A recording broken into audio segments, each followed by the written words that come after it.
নমস্কাৰ বন্ধু বান্ধৱীসকল অসম জব চাইট ইউটিউব চেনেলৰ অন্য এটি ভিডিঅ'লৈ আপোনালোকক পুনৰবাৰ স্বাগতম জনাইছোঁ বন্ধু বান্ধৱীসকল আজিৰ ভিডিঅ'টিত আমি বেংক অফ বৰোদাত খালী হৈ থকা বিভিন্ন পদসমূহৰ বিষয়ে আলোচনা কৰিম কেনেকৈ এপ্লাই কৰিব লাগিব ক'ত এপ্লাই কৰিব লাগিব গোটেইখিনি বিষয়বস্তু আজিৰ ভিডিঅ'টিত সামৰি আলোচনা কৰাৰ চেষ্টা কৰিম চ' পলম নকৰাকৈ ভিডিঅ'ৰ মেইন টপিকলৈ আগবাঢ়োঁ বন্ধু বান্ধৱীসকল ইয়াত চাব পাৰে লোকেল বেংক অফিচাৰৰ পদ মুকলি হৈছে ইয়াত টোটেল আপোনালোকৰ 2500 পদ আছে ইয়াৰে আমাৰ অসমৰ বাবে 64টা পদ আছে ইয়াত আপোনালোকে চাব পাৰে আমাৰ অসমৰ বাবে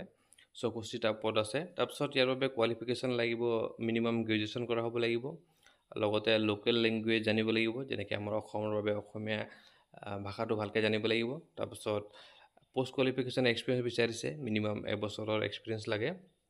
তাৰপিছত এজ লিমিট ইয়াত দিয়া আছে এজ লিমিট মিনিমাম 21 বছৰ হ'ব লাগিব তাৰপিছত মেক্সিমাম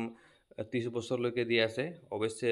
যিসকল SC STৰ কাৰণে 5 বছৰলৈকে ৰেহাই দিয়া আছে তাৰপিছত OBCৰ কাৰণে 3 বছৰ তাৰপিছত তেনেকৈ PWD আনৰিজাৰ্ভৰ কাৰণে 10 বছৰ PWD OBCৰ কাৰণে 13 বছৰ তাৰপিছত PWD SC STৰ বাবে 15 বছৰলৈকে বয়সৰ ৰেহাই দিয়া হৈছে তাৰপিছত এপ্লিকেশ্যন ফিজ ইয়াত দিয়া আছে আনৰিজাৰ্ভ কেটেগৰী লগতে EWS আৰু OBC কেটেগৰীৰ বাবে 850 টকা এপ্লিকেশ্যন ফিজ দিব লাগিব তেনেকৈ PWD SC ST আৰু মহিলাৰ বাবে 175 টকাৰ এপ্লিকেশ্যন ফিজ দিব লাগিব আৰু ইয়াত এপ্লাই কৰিবলৈ হ'লে ইয়াৰ অফিচিয়েল ৱেবছাইটত গৈ এপ্লাই কৰিব লাগিব যাৰ লিংক মই ডেছক্ৰিপশ্যনত দি দিম তাত গৈ আপোনালোকে ধুনীয়াকৈ নিজে চাই মেলি এপ্লাই কৰিব পাৰিব